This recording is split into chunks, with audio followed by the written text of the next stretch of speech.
Hi guys, কেটা খবর? আশা করি সব ভালো আছো। আজকে একটা ফিল্টার ট্যাঙ্কি বানাইছি। এখন বর্তমানে আপনারা এটা ব্যাকওয়াশ করে দেখাইমু, জলটা ফিল্টার করে দেখাইমু, সব কিছু।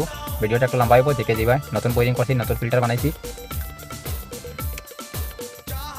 কিছু মানুষ আছে ফিল্টারের মধ্যে সামানগুলো দইয়া রাখে, আমি এটা দোয়া দিয়ে করছি না, ডাইরেক্ট ঢুকাই দিছি।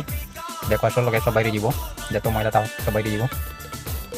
এটা ব্যাকওয়াশ চলে বর্তমানে, এই নোংরা জল। আর এই পাইপ একটা আছে, এই পাইপটা ডুবার পরে ময়লা জল যেটা আছে সব এইদিকে বাইরে রাস্তা আছে, এখানে সোর্স একটা দিয়ে দিছি, বাইরে দিব।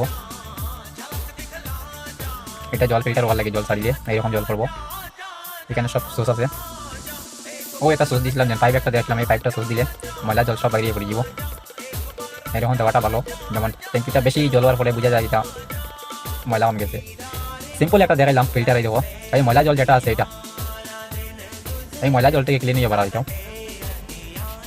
আর এইরকম উপরে দিকেও বাইর করা যায়, যেমন এই সুইচটা বন্ধ করে দিলাম, উপরে দিকে বাইরিল, এমনি জল বেশি লাগে। এটা হচ্ছে বাথরুম।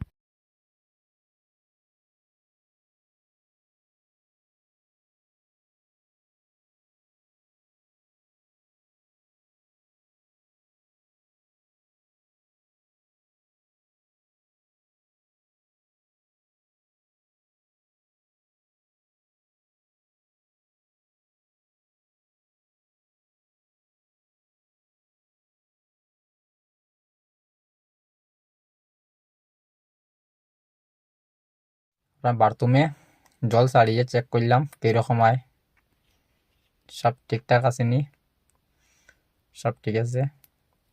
এখানে বোরিংটা নতুন করা হয়েছে, বোরিংটাও আজকে কানেকশন সব দিয়ে ফিল্টার চালু করছি।